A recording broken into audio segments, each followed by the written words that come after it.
We will now move on to our next session, India and Bharat, Evolution or Revolution. I'd like to invite on stage J. Sai Deepak, Advocate, Supreme Court.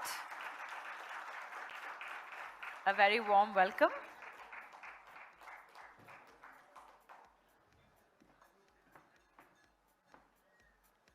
And our chair for the session, Kaveree Bamzai, Senior Journalist.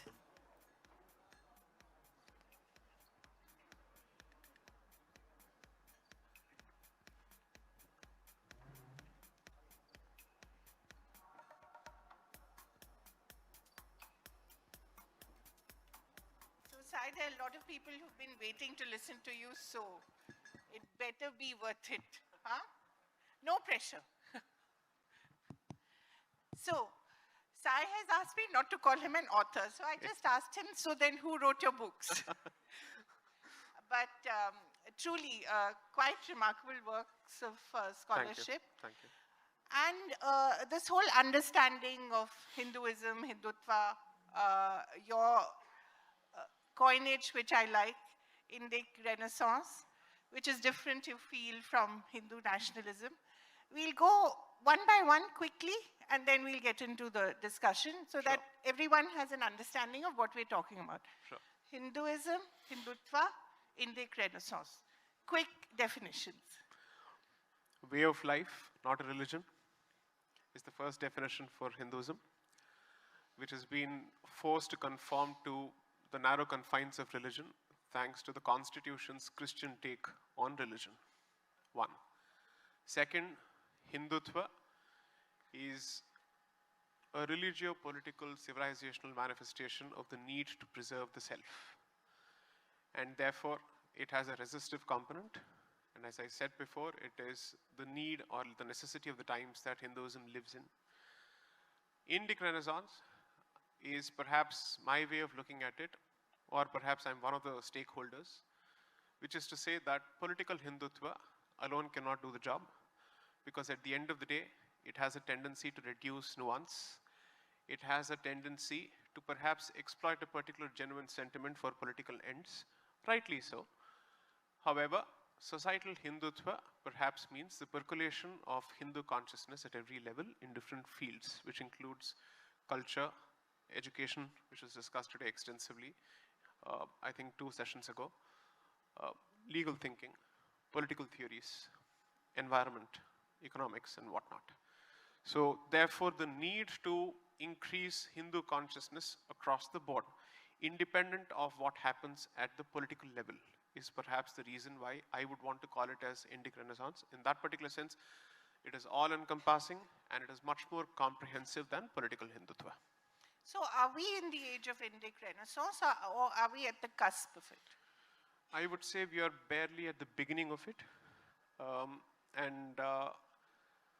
I think there's a long way to go, because you see, over the last 3 or 4 years, conversations have been repeatedly and repetitively revolving only around the question of what the Marxists and, let's say, the Nehruvian coterie did to history in terms of distortion.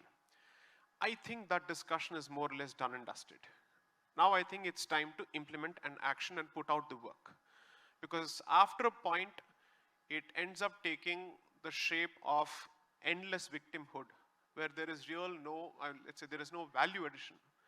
So today, if someone tells me, why isn't that we aren't doing this in history, why aren't we actually incorporating this as part of a knowledge system, I'd say, why don't you pose the question to the people in power? That's the audience to which this question must be aimed at. Unfortunately, we don't seem to be doing that. So I think now we are past the identification of the problem. Now the question is, what is the solution to address this particular problem? How serious are we about it? Is history, so when you look at, let's say, revisioning of history, it's not revisionism in that particular sense, but it is perhaps, as previous panelists put forth, presenting, let's say, a clear picture along with facts. But then it's not going to be limited to the realm of history alone.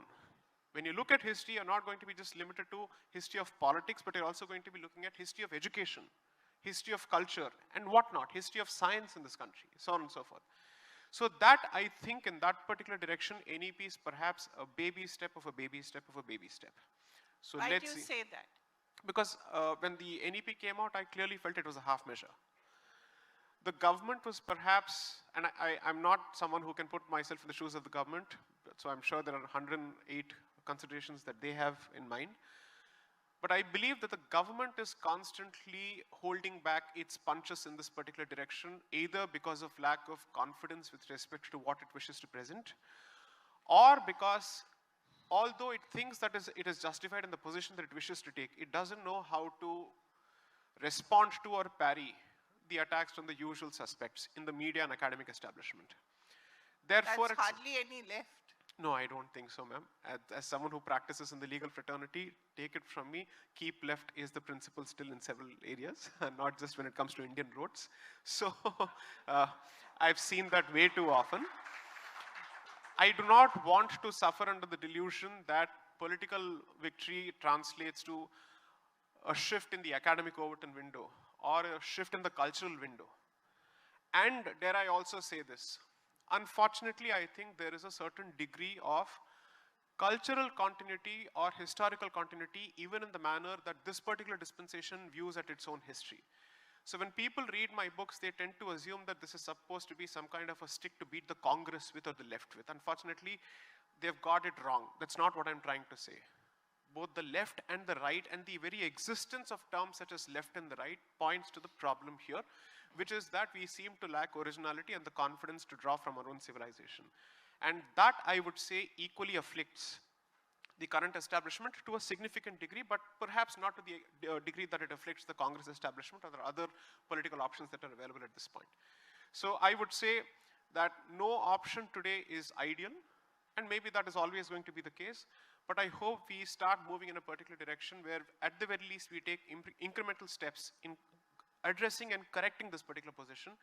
Because you see, let me give you what exactly am I talking about. When it comes to issues such as caste and its nexus with Hindu Dharma, or its history in this particular country, the origin of untouchability, so on and so forth, I think it is political arithmetic that is dictating the course of how we wish to see history, as opposed to history dictating how politics should be redesigned. So therefore, on one hand, we end up constantly being told that caste is evil, caste is evil, caste is evil. Fantastic, then give up caste arithmetic altogether when it comes to elections. Why don't you walk the talk when it comes to this? So when it comes to your political arithmetic, you want to accept this particular reality, which means you have not been able to do away with it. But when it comes to history, it's almost as if we reduce that entire complex social system to something which the white man has given you to understand, and you start looking at your own social structures through the prism of, let's say, the received wisdom of that particular colonizer. So I think that is a problem that plagues the current dispensation as much as it did the previous dispensation. The only good part is this dispensation is perhaps a big tent of several non-left ideas, and therefore there are several alternative voices within this particular camp as well. So in that particular sense, perhaps the movement of 2014 to 2023 has been that for all practical purposes, Congress, or let's say what it represents, is no more the subject of the debate. The entire debate has shifted to this side. And now this side has multiple perspectives to argue and thrash out within itself. So there are some people who believe that Hindutva stands for Hindu modernity. And people like me effectively say, at the very least, have the guts and the confidence to junk this word called modernity because it has a very colonial undertone to it. Please understand its origins. And think of Hindutva as Hindu decolonization from a cultural and a psychological and a consciousness perspective. So that is the current debate. And I am of the conscious view that this particular debate will perhaps chart the course of the next 15 to 20 years at the very least. So we may not ultimately end with a situation where either side wins comprehensively, and it's not a victory in that particular sense, but you may end up with some kind of a hybrid outcome. A hybrid between decolonialization and modernity? So Hindutva decoloniality and Hindutva modernity. I think that is where the battle is at this point. And what will that hybrid look like? So it's like this. Hindu modernity is being presented as the new version of Hindutva by quite a few people who seem to somehow be comfortable marrying Savarkar and Ambedkar and Periyar. I mean, I don't know how that actually works. They want to somehow co-opt Savarkar, they also want to co-opt Ambedkar, they also want to co-opt Periyar, and on the same issue. I can understand for different issues it makes sense, but on the very same issue of Hindu Dharma, caste, and so on and so forth. Hindu decoloniality says, first, understand the system for what it is. then ask yourself whether it makes sense to constantly bash that particular system for what it was, and then ask yourself whether what it exists as is relevant and can it coexist with contemporary situations and circumstances and the demands of the current day. That is a much better approach than appropriating a few icons or a few, let's say, tall leaders merely because it has a certain political appeal and it caters to a particular vote, let's say, voting audience, and then somehow recraft history. That's not how history is supposed to work. And which is precisely why I have very clear reservations with respect to outsourcing Indic Renaissance and Hindutva altogether to the political stakeholders. Because in their hands, it is always a creature of compromise, it's always a creature of convenience, and it's always a creature of political correctness, something that history should never be subjected to. History is always politically incorrect, and it's important to address it head on, whatever it may be. If history tells me that certain aspects of certain smritis are indeed racist in nature, or they indeed perpetuate a certain supremacy, I would simply ask, okay, then how do I look at that particular portion of history for what is good, what is bad, and what is ugly, and what do I take from there? So neither am I asking for whitewashing of everything. But I'm certainly not going to be comfortable with the very same mistakes that the Congress committed now that it comes to a different entity altogether. I've said this before, I think Congress is not an entity, it's a Pretatma. So merely because it may have lost political, let's say, relevance in some portions of the country doesn't mean that the spirit has not traversed into the current dispensation. There are certain portions of the current dispensation who have appropriated that Pretatma. I think there needs to be some kind of exorcism that is performed, but since I'm a Hindu, I won't resort to exorcism, I'll go to Tantra. You mustn't be a very popular man with the current dispensation then. No, I think I have my uses. Which is? Which is, I think, when a particular position or an issue cannot be articulated well, or if so for instance, I'll give you a clear example. There was this marital rape petition that was pending before the division bench of the Delhi High Court. A special bench was constituted for it. And for those who don't know, Sai is an engineer from Anna University and a lawyer from IIT, which I find very interesting. So I've been a lawyer for 14 years, and they say that after a husband vanishes for 7 years, he's effectively dead. I've not been an engineer for 14 years, so I'm no more an engineer. No more an engineer. So I am a lawyer, I will die a lawyer. So this issue was about whether the court has the power to recognize a new species of rape, such as marital rape. This was the question, and I'm sure there are law students here and they'll find it interesting.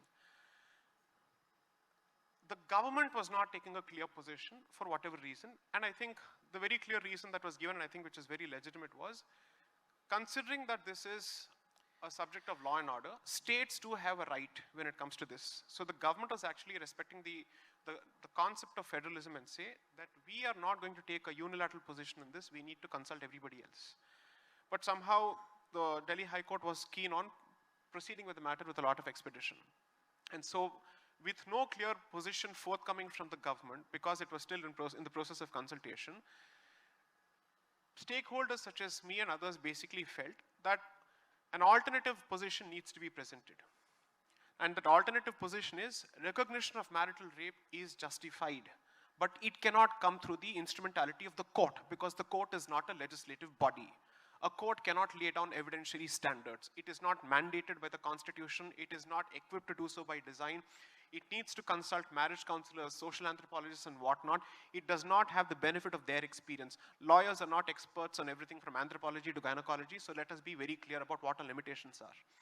So therefore, in those instances, I decided to jump into the picture thanks to a couple of interveners. So in those instances, perhaps I think my presence is valued, but I'm not doing this to be valued by anybody. I believe in a particular position, and therefore I'm going to pursue it. If somebody asks me between the two dispensations and between the two ideological hues, so to speak, which way you tilt, well, saffron is my color. I own it very clearly. I have no problems with it. I'm not going to run away from it. Although, of course, this is blue, so it's still okay. So the point is, I don't think that there is any equation between me and the government which allows me to put a finger on it and say, oh, today they love me, today they hate me. I have no idea. There is no direct line of communication. On certain issues, I know for a fact that there are interests or there are overlaps. Some are happy and some are perhaps just a matter of, let's say, coincidence. And beyond that, there is no equation. So if the government likes me, fine. If it doesn't, so be it. It really doesn't make a difference to my life. One of the issues in your definition of Hindutva is the idea of peaceful versus Pacifism. pacifist Yes. Hinduism, Yes. which is something that a lot of people have concerns about because, in a way, it calls for a weaponization of the religion.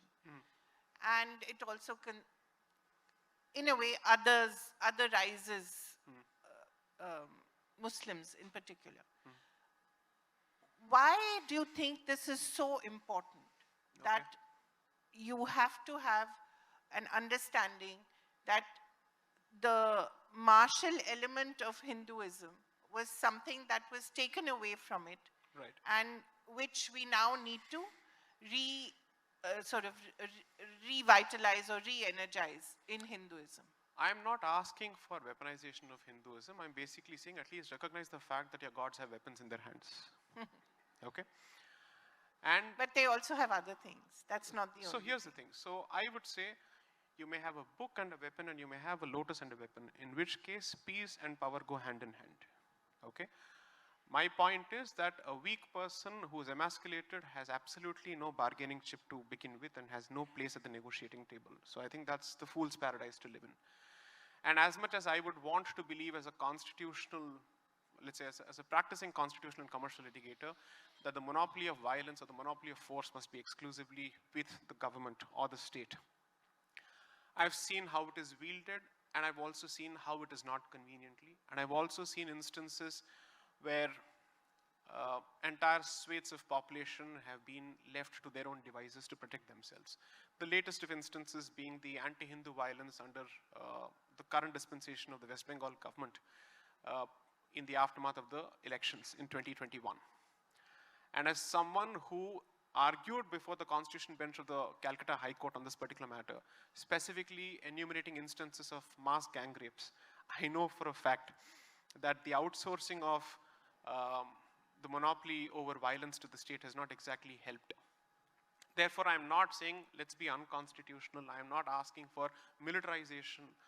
I'm not asking for any of those aspects. I'm simply saying, is self-defense part of the bundle of fundamental rights, the amorphous bundle of fundamental rights that the Constitution spells out? The Constitution expressly spells out a few fundamental rights, over and above which the Supreme Court has spelled out 21 further rights at the very least. Now, therefore, I'm asking myself this basic question: is the right to self-defense, not the right of wanton violence, not the right of preemptive action, the right of self-defense, is that something which is beyond the pale of reasonableness? In my humble and clear opinion, it is not. That is where I stand. Now, coming to the question of otherization, well, as long as religions exist, one will always be the other to the other. Finish the concept of religion and then we'll say, oh, there is no such thing as being the other. But Second, it doesn't necessarily imply hatred. of course not. But let us strike a very clear distinction between the recognition of the other and hatred for the other. Yeah. I'm clearly on that particular point. Now, I'll go a step further. If my existence as a polytheistic, murti-worshipping Hindu, practicing Hindu, is an anathema in the eyes of certain scriptures, I'll not name it. I don't want to suffer the consequences or, let's say, the realities of Nupur Sharma. So, assuming that I'm the object of hatred, regardless of who I am, even if I don't pose a threat, even if I don't come in the way of somebody else's existence, and I am being told this over and over again at least 3 times a day using public speaking systems, you please tell me, am I the one who is causing this particular otherization, or am I basically saying I'm already othered, plus my existence has been dehumanized? History speaks volumes to this particular effect. The history of this particular subcontinent is the product of dehumanization of the other, and the other in this particular case being the native of this land, namely the Hindu. Am I not expected to at the very least be alive to these historical realities and speak for my own protection? If the answer is no, I am being told that I must effectively subject myself to surrender, which is something that I'm not for. And therefore, I am asking for the revival of the martial spirit, but in the interest of self-defense, not in the interest of preemptive action or wanton violence against any community. That is my position. But at a time when already you have so many so much of polarization Right. in society, so much rage, so many avenues that are blocked Correct, for self-expression, that sometimes rage is the only way you can express yourself. Is that not somewhat dangerous? Sure, but the burden should not be on the Hindu community alone. Let Given everybody that share they are this burden. majority? So, no, hold on. So This because goes back to the victimhood. that's exactly what I'm coming to. Yeah. The existence of the Hindu community in the majority does not mean that we have a greater responsibility to preserve peace. This is the false narrative, and particularly as a community which has suffered at the hands of invaders and colonizers, I'm sorry, the burden is no more on us. We have done away with 1/3 of our land by way of Pakistan and Bangladesh. What more is expected of this community? Never again would be the policy at this stage. And it goes back to a very different connotation altogether. So I'm making this very clear statement, and I'm happy to quote instances from the Constituent Assembly debates where they clearly said, while the majority will be cognizant of the rights of the minority so that they are treated at par with them when it comes to constitutional rights, this treatment and this particular extension of, let's say, of goodwill cannot be a one-way street. And it is up to the minority to also ensure that it conducts itself in a way that public morality is largely dictated by the majority in every jurisdiction, and it conforms to public morality. Remember, this conversation is happening in the aftermath of the vivisection of this country with millions of lives being lost. So today the burden still cannot be on us. I am certainly no representative for Hindus. I don't speak for them. I will certainly represent those Hindus who believe that Hindus have a right to say these things, who believe it is time it is said. So I certainly represent that particular cross-section of Hindus. So I am not saying that let us add to the problem. I'm sorry, I'm only saying the problem has existed for long. I'm only saying at the very least, get your head out of the sand and acknowledge these realities and deal with those realities in whatever way possible, staying within the bounds of constitutionality and law. So self-defense, can it become vigilantism? So let's put it this way. So vigilance. Which would be a problem? Okay, let's look at it this way. If I were to give you a butter knife, how do I know you're not going to use it to slash your own wrist or kill me? It can happen anyway. I am not going to delegitimize the existence of a butter knife because of the possibility of it being misused for some other purpose. Self-defense is clear to any average person with a reasonable IQ who understands the concept of Atmaraksha. Self-defense has a very clear connotation, which is when attacked, protect. That's it. It takes perhaps semantic jugglery and a great leap of imagination and the English language, of which I'm a very poor student, to equate self-defense with vigilantism. I don't see how that works. Let's quickly talk about some of the fictional niceties that you say we have been living with. Yes. And time that we got rid of them. Yes. Could we mention a few? How blunt do you want me to be? Go ahead. Okay. You have a most receptive audience. A few sessions ago, one participant here from Kashmir basically said that a peace movement and a peaceful movement and a non-violent movement secured independence for us. Nothing could be further from the truth. I'm sorry, history is it goes against the person who made this statement, and I'm happy to discuss facts. The problem is that these are certain realities. So why do I have a problem with this reality? Assume for a moment that this reality is merely academic and it's been put in the cold storage of history and has absolutely no relevance to my existence today. I don't have a problem with it. A comfortable reality which makes no difference to my life today, its existence I'm not concerned with at all. But if that comfortable reality is used to lull and dull the sense of self-preservation of the Hindu community as a community, then I will have to call out the bluff that is that uncomfortable reality. And therefore, I'm saying at a time when the borders of this particular country, and this is a reality, I'm happy to actually quote facts on this. Multiple news reports have clearly said that there's a massive demographic imbalance when it comes to the border districts of Bihar and all those regions. And I can point out the massive demographic inversion in this particular state also. This is happening in Andhra Pradesh. This is happening across the country.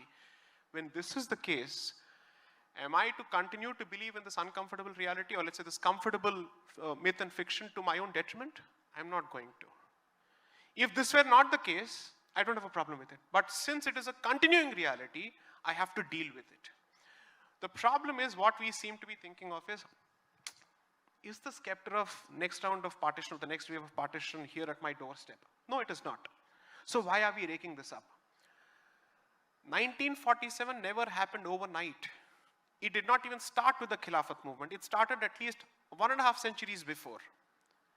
So partition typically happens when there is the right kind of demographic balance or imbalance at play depending on who you represent and what your interests are. It's a question of biding your time. And therefore, being a decent student of history who's done his homework when it comes to this particular subject, I'm saying, I think we are inching and perhaps hurtling in the very same direction. And if it happens after 1947, we have nobody else to blame but ourselves for our own stupidity. So if not the Constitution, what? Of course the Constitution. Without a doubt the Constitution. The question is not, if not the Constitution, what? The question is, what is the Constitution's position with respect to the civilization and its right to exist?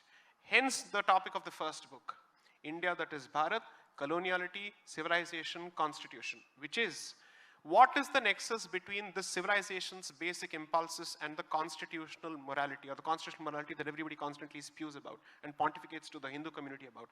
What is the relationship? Is the Constitution at loggerheads with the Hindu philosophy, with Hindu civilization and its basic rights of existence? If yes, should the Constitution be reconsidered? Should we go back to the drawing board stage? Should it hit reset? Your next question to that will be, then what happens to others? Right? Okay. No, my next question is, then what? Yeah. Then what? My entire submission has been, the existence of others in this country predates the Constitution of 1950. So it is not the Constitution that has safeguarded the existence of others here. It is the fact that the majority is largely peace-loving and is accommodating as long as the others don't come in the way of our existence and our way of life, period. As simple as that. Now therefore, assuming that we go back to the hit reset stage and the drawing board stage and I come out with a Dharmic Republic 2.0 and I say this republic, it needs a revisitation, it is still not going to result in what people typically, let's say, project by way of fear-mongering, a Nazification of Bharat. No, that's not going to happen. Because you're effectively comparing the European supremacist with Hindus. That's such an injustice to people who are victims of colonization and European supremacy. So we are not made in that particular mold. We are not made that way. Take it, okay, let's ask ourselves a simple question. Dr. Ambedkar is effectively known to have pushed for population exchange, complete population transfer after 1947. Now he is apparently being quoted by those who bat for minority rights. I don't know how that works. Now second, let's look at it this way. Despite the horror of partition, despite the specific religious basis for the two-nation theory, and I would say the founding fathers of the two-nation theory had a very clear scriptural basis. They quoted the chapter and verse from that particular scripture. Despite that, did it see a mass wave of genocide against this particular community after 1947? Did that happen? Can the entire, let's say you summon the entire army and all the police forces across the country, are they enough to deal with the Hindu community if the Hindu community decides to pick up the weapon? In 1947, had they done so? Not possible. Because there was no such reason to fear such a backlash. In popular, let's say, representation in pop culture, you have had Naushad, you have had Rafi, you have had Dilip Kumar. People constantly say, no, he had to change his name from Yusuf Khan to Dilip Kumar because of the atmosphere then. Well, there are so many other people, including directors such as Mehboob, who did not have to change their names. How is that possible unless and until this is fundamentally an accepting community? So give this community... I thought you didn't like Bollywood. Let's just say there are You're portions... a great opponent of it. The good part of being me is that I'm not predictable. And it's very difficult for anybody to actually say, this is his position and this is where we're going to pin him down. I'll have a clear proviso clause according to a lawyer's vocabulary. You're a good lawyer as well. Great. May I ask for a couple of questions quickly? We have Sai here and I'm sure a lot of people will want to ask. Please. Take the mic, please. Yeah. Good evening, sir. Good evening. Sir, how can we contribute to this indigenization as a common man? How can I take part in this transformation, sir? See, first of all, I would suggest that, see, okay, how do I answer this question? A lot of people actually think that my call is for everybody to jump into this either through the legal profession or whatever it is. I don't think I'm making that statement at all. First thing is, in your own personal lives, independent of whether there is any other religious identity in this country or not, let there be a genuine attempt to understand your own faith and your own roots. It makes very little sense to become more Hindu merely because the Muslim is more Muslim. I don't think that should be the competition we should be indulging in. That makes really no sense. He follows his faith or she follows her faith. The question is, are you committed to your faith independent of what others are doing with respect to their faith? So, perhaps my first call is be true to your own roots as much as possible. Try and understand your own history as much as possible. Obviously, this has got no economic ROI. There is no return on investment in this. This is purely out of self-interest if you're interested in preserving your roots. That's it. That's point number one. Two, after a long time, I think we are at an interesting juncture where social media garbage is competing with fantastic works being put out by people through books. Both these movements are happening side by side. Choose the right side. I'm not using right for a different reason. I'm just saying choose the right side. Okay? Put more faith in facts, cultivate a greater sense of reading, and try and educate and have conversations on, let's say, on campuses, in office spaces, wherever possible. The biggest problem today is not political stifling of any particular opinion, but the percolation of cancel culture from the West in Bharat society. Which is, if I want to discuss the Sabarimala issue in, let's say, a certain campus in Bangalore or in Chennai or certain places, I cannot hope to get out of the place in one piece because of the opinions I hold. That is the unfortunate reality of this country today. That is the same case with any other issue. So I think we need to be able to come out with platforms or let's say some kind of solutions where it is possible to engage in these conversations and hopefully present our positions with some kind of substantial basis.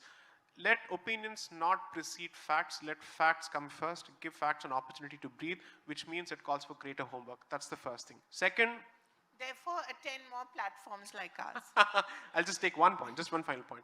Two, I think all of these conversations are useless if they are entirely relegated to the political realm. The one institution which I think has been misunderstood and misrepresented is the temple, and underrepresented and disenfranchised. Try and see what you can do to that institution, not to compete with anybody else for anything else, but because it is that particular nerve center which is the product of your civilization's journey after several millennia of understanding. It has a lot of role to play. Try and revive its centrality in your lives, and maybe you have better solutions to offer. Wonderful. Another question quickly, and then we can, yeah, please. Hi. So you have said that Hinduism is a way of life. The Yes. beliefs that you hold is a way of life. Right. As a lawyer, I wanted to understand what your stance would be on girls who've been asked in Karnataka to remove their hijabs, and because of which their education has been impacted. There have been reports that have come out that hundreds of girls have been forced to quit education because of something that they believe is a way of their life. Right. Has been snatched away from them. Right. So as a lawyer, what's your stance? So when the controversy broke out, my initial reaction was, "Ye phir se naya controversy kya hai? What is this each time something happens?" I am also alive to the active involvement of the PFI in instigating this particular issue.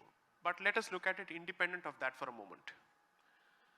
Genuinely speaking, if my position were asked, I would say, my only question, let's say point of inquiry would be, if I were to oppose the wearing of the hijab on school campuses and college campuses, if it happens to be government aided, and if I had a cousin or if I had a child who wants to observe the Ayyappa Diksha and still go to school wearing the black dress, will he also be restricted from observing those practices and wearing those symbols because it happens to be a government-aided institution.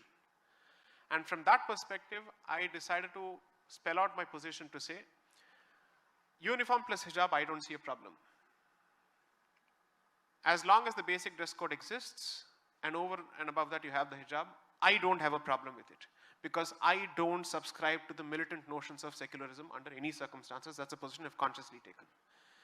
One of the arguments that I've also presented is, in secular spaces or in public spaces is where people must have the right to wear their symbols, because they are also announcing their presence and existence as a community. So there I don't have a problem. Because one of the questions I also asked myself is, if tomorrow someone were to sport the shikha and go to that institution, shikha obviously has a religious connotation. Would he be asked to chop off the shikha? Or to say that the shirt that you're wearing is so translucent that your genu is visible, so I think you need to do something about it? I'm therefore looking at that issue from the perspective of, will the position come back to haunt me and affect me with respect to my practices? I'm in that particular sense parochial or bigot, whatever you can call it, it's okay, no problem. These are all the labels which I'm happily willing to swallow and accept. So going from that perspective, in the interest of preserving my own ability to wear my identity wherever. So it's like this, come to the Supreme Court. You will see vibhutis, you will see the Vaishnav Tika or other tilak, you will see the shikhas, you will see hijabs, you will see beards, you will see the pagdis, you will see representations across the board. If the Supreme Court can have it, which is supposed to be a secular institution, at least on paper, why can't a school have it? Let's look at it from that perspective. And the question would also be, from the, we usually apply this principle called the harm principle. Who is it affecting? How is it exactly affecting? So if the hijab is not worn, will the teacher not know that the student is a Muslim? How are you going to take the roll call when it comes to attendance then? If the idea is to somehow pixelate the student's religious identity from the teacher's attention, is the wearing of the hijab the only thing that's going to proclaim the person's identity? No. So I am not here batting for the pro-hijab community here, let me be clear. I am merely saying my position on the hijab is based on, if I were to take an anti-hijab position in a secular institution, what is it going to do to the ability of Hindus to wear their own symbols in secular institutions? As he said, he's totally unpredictable, and he's proved that with this answer as well. Thank you so much, Sai. It's always such a pleasure to talk to you. Okay, quickly. Yeah, one-line question. Yes, sir. Your views on splitting language from religion. Sorry, what? Your views on splitting language from religion. From religion.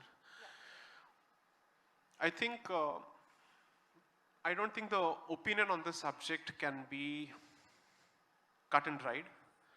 Because after a point, what happens is, a language tends to be associated with a particular culture and with a particular religion. So for instance, prior to the advent of Islam, there were no, at least they were not Islamic languages. But those languages have come to be associated with Islam, primarily because of its adoption and its patronage by rulers who were Muslim in identity. And this is excluding, let's say, Urdu. Turkic, for that matter, is not exactly an Islamic language, but it has become associated with that particular culture. So I think the relationship is amorphous. At the same time, I think it is a real relationship. It's a question of the time frame. So for instance, if you were to go 1400 years ago, you wouldn't have any concept of an Islamic language at all. But post 7th century CE, clearly certain languages have taken a certain hue. And specifically in the context of Bharat, Urdu and Farsi were seen as Muslim languages by the Muslim community and their leaders and their political organizations and cultural organizations, so much so that from the 1860s onwards, apart from this two-nation theory having its own religious basis, it had a very strong linguistic basis. You had defense organizations being set up by Sai Deepak Khan for the defense of Urdu in upper parts of Bharat. And this started happening across the country. So I think it's difficult to say that language has no religion, because at the end of the day, it captures the journey of a particular culture. And if culture has perhaps a decent relationship with religion, it's impossible to do away with the relationship between language and religion.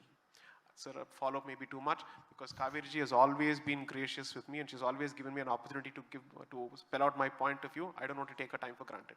Thank you so much. Thank you so much. It's always a pleasure to talk to you, Sai. Thank you so much. I think there were many follow-up questions that I think we will need much more time for, perhaps. But for today, a big round of applause. We really appreciate a very, very interesting session. And ma'am, if you would do the honors, request our CEO. Or sir, yes, sir.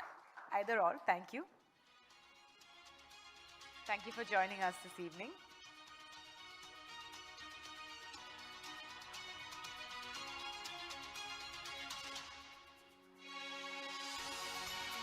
A big round of applause for Sai Deepak. Thank you so much.